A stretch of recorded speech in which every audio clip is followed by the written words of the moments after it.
now move to Cape Town. In Nyanga this morning, petrol bombs thrown at 3 Golden Arrow buses. The city is also reporting that another bus, a city-owned one, and a truck were attacked in Phillipi. Well, I'm joined now by Bronwen Dyke-Beyer from Golden Arrow buses.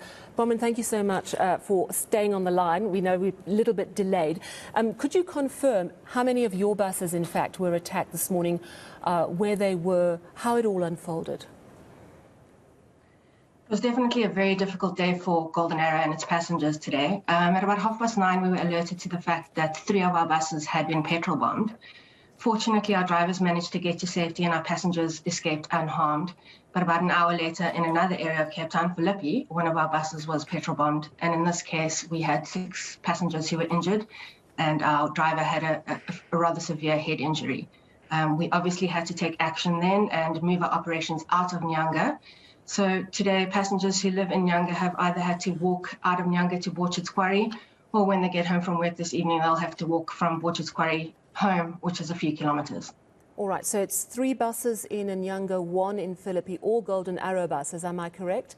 And in the last incident, 2 passengers injured and the driver quite a severe head injury. How are the injured people doing this evening?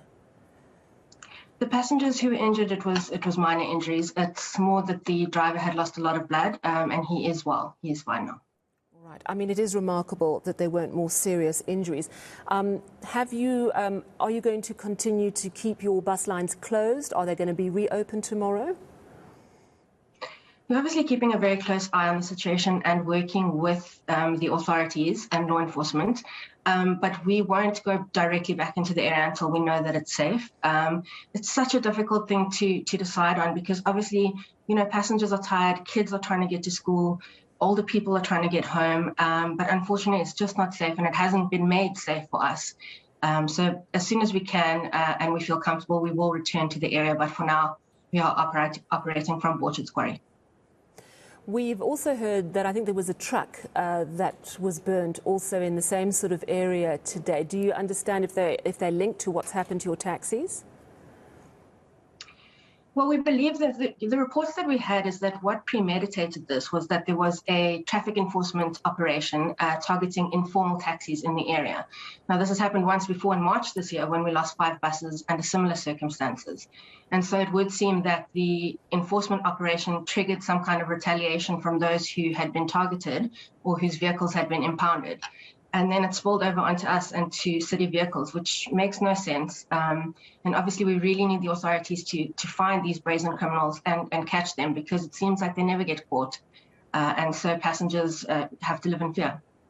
How do you clamp down on the people that you believe are behind this? Because let's face it, buses are on the move. You've probably got many buses running many routes. It's very hard to have a police escort with every commuter bus. So what sort of intervention do you want to see from law enforcement officers? What do you feel they're not doing that they could be doing? Well, I think in the case of this morning's operation, we have 1,100 buses. But in the case of this morning's operation, we were not informed that anything like this was going to be taking place. If we had had a heads up, we could have taken preventative measures, but we weren't. And so we were caught unawares. And as I said, this actually happened in March, so it's not something new. And so we feel that given what's happened today, that perhaps some communication from those who are undertaking the operation would have been helpful. And then, you know, Nyanga is an area that is very volatile, that is very crime-ridden. And so this is something that our passengers face on a daily basis. If it isn't this kind of behavior, it's thugs that are targeting as they walk to bus stops. So it's really a societal and systemic problem that needs to be addressed and taken seriously. I think that, you know, these kind of attacks get forgotten and they're not acceptable. They shouldn't be normal. They shouldn't be normalized and action should really be taken. We need that visible policing. And our passengers, the children, people going to work, the older people need to feel safe. They deserve that. You mentioned the March attacks, but actually Golden Arrow buses have been targets for years and years, and it never seems to be sorted out. It's true, you know, we always have to rely on kind of hearsay because, as I said, there's no, afterwards, these people just disappear to wherever they came from and they never get caught. And so I think that creates the sense of belief that they can get away with it. And that's why it keeps happening. We're not government affiliated. We don't, you know, we're just out there to try and get people to work. And given the shortage of public transport in Cape Town and the unemployment situation, it's now more important than ever that public transport is able to function safely and that passengers should be able to feel comfortable and know that they can be able to get to work safely. Now, you've mentioned that the Nyanga route, that's closed for now. You'll assess the situation. But generally, after attacks like these, do you see quite a drop-off in commuters taking your mode of transport? We don't. And I think what this really speaks to is the fact that, as I said, Nyanga is a dangerous place to live. And this is kind of something that's become routine. It's almost normalized. It's not even shocking anymore. And to us, that's what's most concerning. This is absolutely shocking. It shouldn't be the norm. And yeah, it's very, very concerning. So what can you do to protect your buses? Obviously, it's a lot of damage to property. I'm not sure how many millions of rands it equates to. But obviously also your drivers and your commuters. I mean, is there a possibility of putting armed guards on buses? What are the options that you're looking at? So we have panic buttons on our buses. We have cameras. We've got drop safes. We work closely, as I said, with SAPS and law enforcement, and usually we would have been probably made aware of what happened this morning.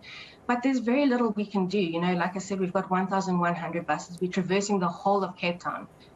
This incident came completely out of nowhere. These people just appeared at the side of the road and started throwing petrol bombs.